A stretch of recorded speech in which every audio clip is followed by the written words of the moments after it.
ni dafa renoncer ci candidature bi nga xamante ni ñu bëri jàppoon nañu ni da ko bëggoon def mi troisième candidature bokkoon na ci engagement yu mu jëloon Mame Birame Wathie que ni dina fexe ñu respecter lépp li nga xamante ni décision de justice la bu dalee ci ko munti doon moom comme loolu la ko constitution jox mi attribué am dina ko fexe respecter. xam nga sax gaa waxam ji ba mu koy wax moom ñëpp xamoon nañ ne Ousmane Sonko moo tax muy wax. parce que bu nekkee ne tey am na fi loo xamante ne ni justice wax na ko. te muy xaar application am rapport Cour des comptes bi nga xamante ni génn na fi bu yàggul dara doon accabler ay beaucoup de responsables de l'APR du pouvoir ci affaire gestion wu 1000 milliards yi yaakaar naa ne bu bëggoon a appliquer justice rek ci loolu la ñuy commencer parce que Cour des comptes wax naa ko waxati ko ay hauts magistrats ñoo fa nekk balaa ñoo ne diw il est inculpé wala diw am na lu ñu koy toppee diw boobu woo nañ ko déglu ko mën a seeni enquête xool ba nga xamante ni leer na leen ne kii ñu nar a bindu turam dafa def ñu doog koo bind donc bu président de la république ne day appliquer décision de justice yaakaar naa ne balaa ñoo waxu Ousmane Sonko sax comme ni ñu koy waxee rek balaa ngaa comment dire booy bale sa buntu kër nga déjà nga war a commencer donc bu ñu demee ba nga xamante ni moom bëgg na joxe te loolu sax ñële def nañu ko fi.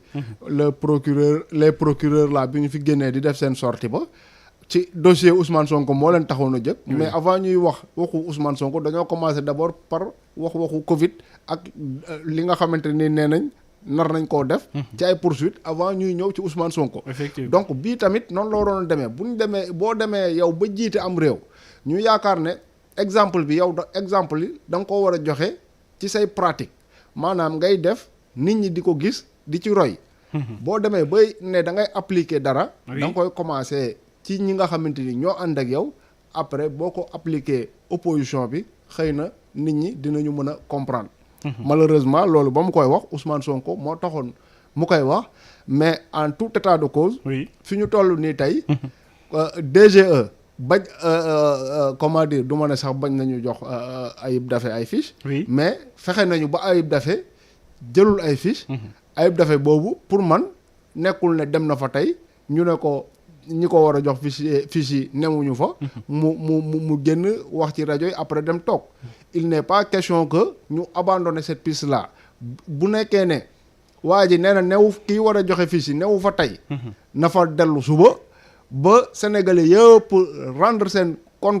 rendre compte que kii kat li mu waroon a def na ko malgré li justice wax waa DGE fa ñu taxawoon la ñu taxaw ba léegi ne duñu jox Ousmane Sonko fiche de parrainage bu boobaa nag Pape Matar mu nekk comment dire une décision arbitraire loo xamante ni duñu ko teg fenn du doon lu bees mais jàpp naa ne bii nga xamante ni ça concerne directement l'élection présidentielle bokkul ak yeneen caaxaan yi nga xamante ni amoon na fi sénégalais yi dinaan nañ ko muñ mu jàll on passe à autre chose bii moom mooy sànni tàccu gi te yaakaar naa ne DGE war nañu comprendre importance bi nga xamante ne élection bi am na ko war nañu comprendre Ousmane Sonko li mu représenté au Sénégal ba tey jii nii waruñu envisager dem ay élection te moom du ci bokk. léegi nag.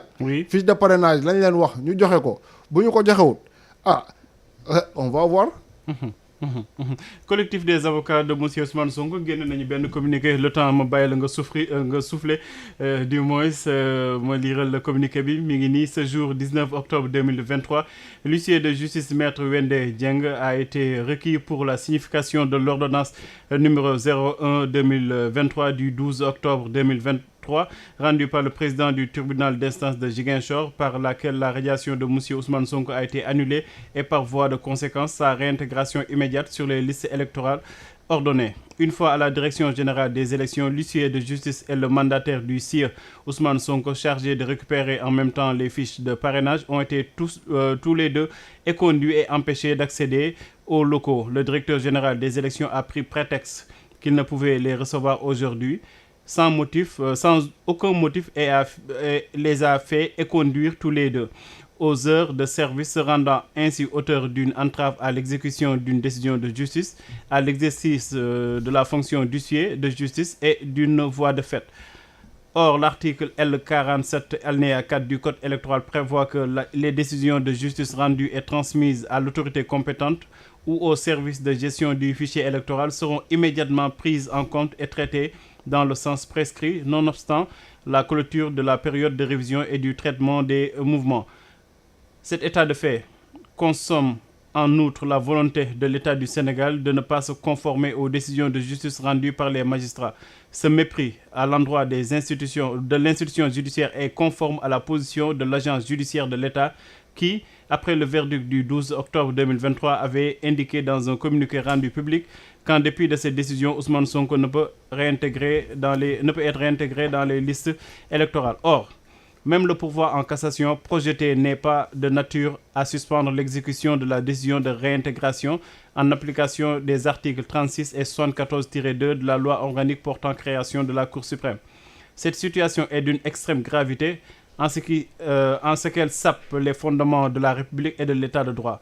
La défense de M. Ousmane Sonko alerte en conséquence l'opinion nationale et internationale sur ce qui est en train de se produire au Sénégal, où les magistrats rendent des décisions de justice que l'État refuse d'exécuter en violation de la loi et pour des ambitions purement électoralistes. La défense de M. Ousmane Sonko appelle le président de la République, M. Macky Sall, garant du fonctionnement normal des institutions et du respect de l'État de droit, à faire assurer l'exécution des décisions rendues par les cours et tribunaux tel qu'il l'avait lui-même proclamé à l'occasion de son discours du 4 juillet 2023. Le collectif de défense appelle l'État du Sénégal à protéger les institutions au respect de la magistrature et des décisions de justice rendues par les cours et tribunaux. La défense de M. Ousmane Sonko ne ménagera aucun effort pour faire primer la loi qu'au-dessus de tous, y compris de l'État. Ci tënk rek ñoom collectif yi nga xamante ni ñoom ñooy défendre Ousmane Sonko nee nañu ci bataaxal bi buñ ñu envoyé que ni dañu jëloon benn huissier de justice pour mu dem fële ca direction générale des élections pour yóbbu li nga xamante ni moom mooy kayit bi wane que ni Ousmane Sonko nañ ko war a dugalaat ci liste électorale yi, mais bañ yeggee foofu huissier bi ak ki nga xamante ni mooy Ayib Daffé moom mi àndaloon huissier bi pour récupérer waale en même temps li nga xamante ne mooy fiche de parrainage yi dañ leen ni doo leen dugg ci biir da ngeen di génnaat dem parce que tout simplement le directeur dafa prétexté que ni mënu leen recevoir te waxu leen benn motif. Ñoom jàpp nañ ni que moom directeur bi def na ñaari mbir yoo xamante ni yoon da koo tere, benn bi nekk entrave à l'exécution. Pardon. Oui. mu ne du leen recevoir parce que ñooñu waxuñu ko motif wala du leen recevoir parce que moom amul motif. Non, moom moo joxewul motif da leen wax rek du leen recevoir. Ok. da leen wax rek du leen recevoir sans jox leen benn explication. Alors ñoom collectif bi jàpp nañ ni que moom mi nga xamante ni mooy directeur général des élections def na ñaari mbir yoo xamante ni wala ñett sax yoo xamante ni yoon da koo tere. Benn bi di entrave à l'exécution d'une décision de justice, beneen bi à l'exercice entrave ba tey à l'exercice de la fonction d'huissier de justice, et beneen bi d'une voie de fait. Ñoom jàpp nañ ni ñett yooyu yëpp da ko def moom directeur bi nga xamante ni moom nañu tabb muy jiite direction générale des élections. Indi nañu article yi nga xamante ni ñooy firndeel yooyu les kaddu. Ñu ngi terminé ni que dinañu woo président Macky Sall dinañ ko demander mu respecter li nga xamante ni moom mooy li mu waxoon rek mu dellu si waat ci le 4 juillet 2023 kaddu yooyu moom nañ tegoon léegi Mame Birame Wathie di ko rappeler moom le président moom moo waxoon que ni dina fexe ba lépp liy décision de justice dina ko faire respecter ba nit ñi dañ ko appliquer. xam nga ñi Pape Matar wax dëgg yàlla suñu gëmoon yàlla dinañu bàyyi Ousmane Sonko jël fiche de parrainage am bokk ci élection yi mais da ngay seetlu la ñu jéem depuis 2021 ba léegi lu ñu defar ba yaakaar ni ñoom ñoo ci nekk rek. Oui. am lu feeñ yàqu ko. à chaque fois président Macky Sall di wax waxam jooju ci ngay sukkandiku pour gis contradiction yi nga xamante ni am na ci diggante li ñuy wax ak li ñuy jëfe parce que ba muy toog di wax naan décision de justice dinaa fexe ba ñu appliquer toutes les décisions de justice loolu ba mu koy wax yaakaar naa ne xalaatul woon que dinañu dox jamono ba ñu dem justice jox Ousmane Sonko dëgg ba Ousmane Sonko moomu bëgg justice boobu décision boobu ñu appliquer ko ñu naan dinañ ko def ak duñu ko def. boobu xalaatul woon ni décision de justice dina mës a favorable xalaatu ko Ousmane woon Sonko. comme tamit ba ñuy considérer que Ousmane Sonko dañ koy génn ci liste électorale yi. teguñu ko ci Mame Mbaye Niang dañ ko comment dire dañu dem justice. ñu daan ko. daan boobu Cour suprême confirmé na ko. léegi Ousmane Sonko condamné nañ ko définitivement donc mun nañ ko génne ci liste yi mais non non nee nañ xeeb nañu boobu bi ñuy dem jël mooy bi nga xamante ni moo gënoon a lëmbee réew mi maanaam dossier bi ñuy wax février 2021 ba jon yàllay tey.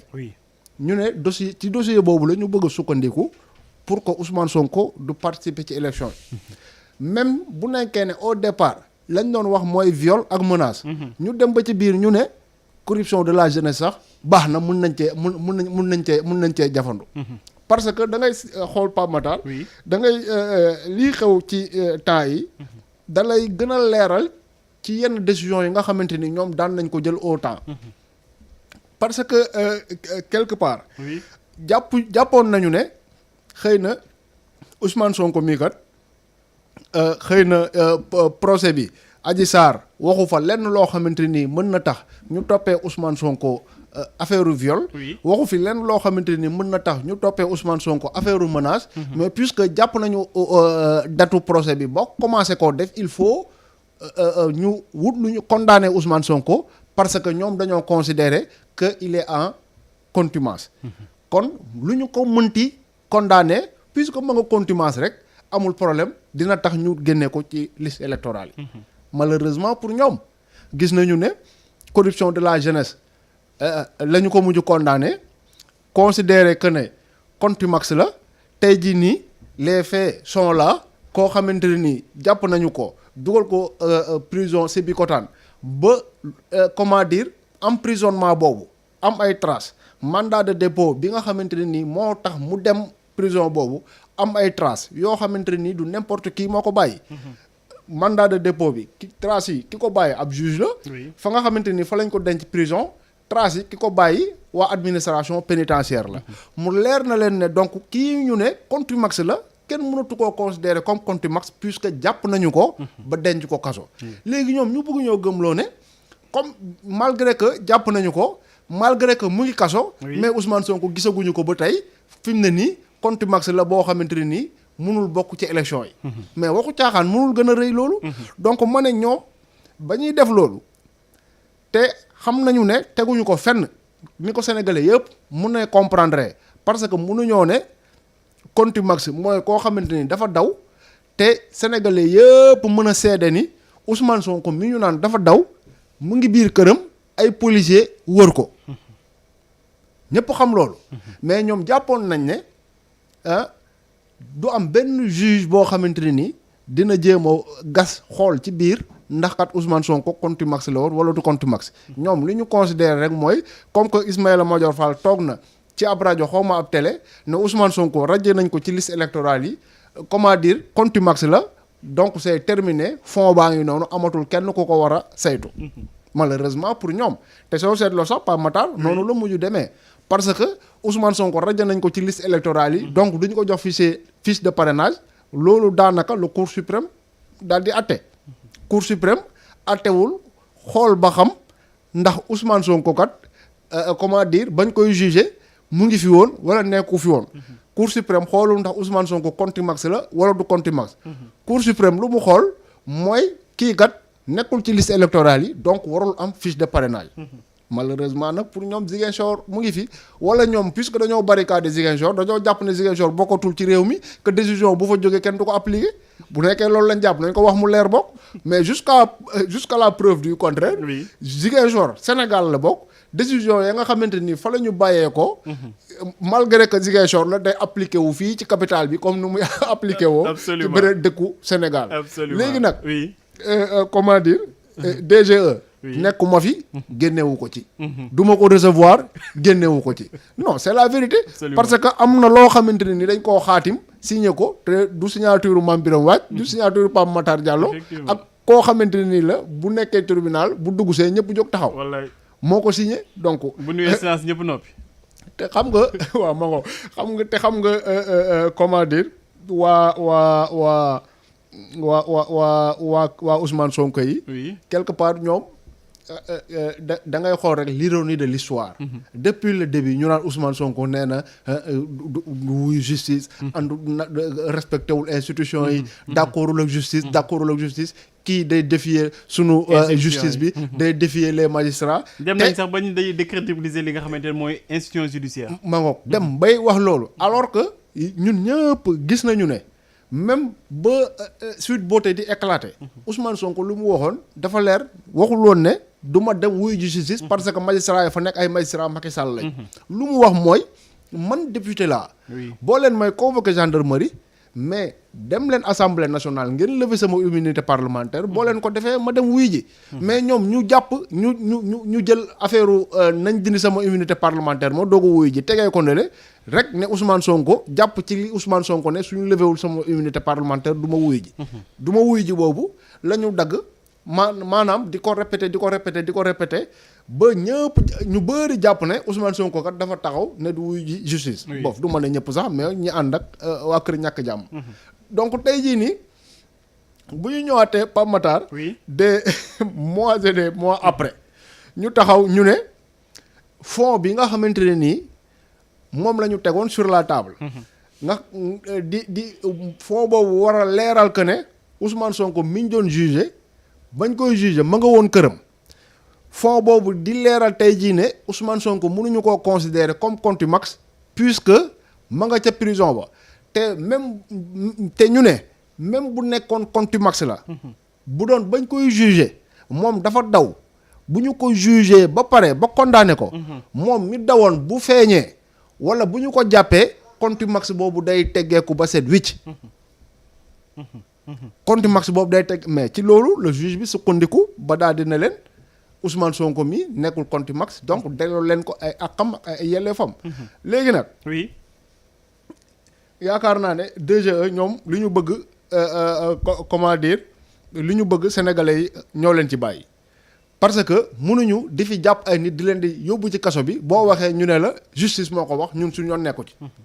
justice moo ko wax suñu yoon nekku ci wax nañu fi plusieurs fois que le président Macky Sall ay kilifa diine interpellé nañ ko fi ci ab dossier mu ne du ci intervenir lu tax décision de justice la. mu jàpp ne moom mënul dara ci décision de justice que décision de justice bu ñëwee moom lu muy nekk président de la république yëpp mënu ci dara dafa war a appliquer wu. mais tey warul nekk exception. mu neex leen mu naqari leen xanaa kay ñu wuti feneen fu ñu kot Ousmane Sonko mais pour bii moom féete na boor. administration mënul bañ ne du jël te Pape Matar xam nga ñu ngi joxe sànq exemple élection locale yi ak législative. mais qu'est-ce qui s'est passé bi DGE ne du jox ñoom Barthélémy Diaz c'est bi ñu def du leen permettre ñu corriger seen kii yooyu. seen liste ba. ba ñu ne gars yi dañ respecté wu ñu pare te dañ see dugal ay góor yëpp. mais ba ñu demee kaas ko DGE dafa ëlbatiku ci lu mu waxoon. ñëpp a ngi fàttali ko fii bi Barthélémy Diaz ba muy nekk ci opposition bi di xataraayu fii dina day dugg DGE par force. Absolument. Qu'est-ce qui s'est passé par la suite ba ñu réintégré waat ko ci liste bi. du dañoo dem ñu justice jox leen dëgg. ba leen justice joxaatee dëgg ba ñu ñëwaatee DGE ŋaangul dafa wax la nga xamante ne nii moom la justice waxoon. ci cas bi tamit amul neneen nu mu war a doxalee nu dul noonu. ñu may la nga souffler rek le temps ñu terminer émission bi ak DGE boobu parce que aussi bii mooy voilà chaque élection rek bii wàcc nga gis ci ay mbir yoo xamante ni daf lay wax ni que ni bon nit ñi mën nañu am quand même ay suspicion ci boobu les DGE ci boobu les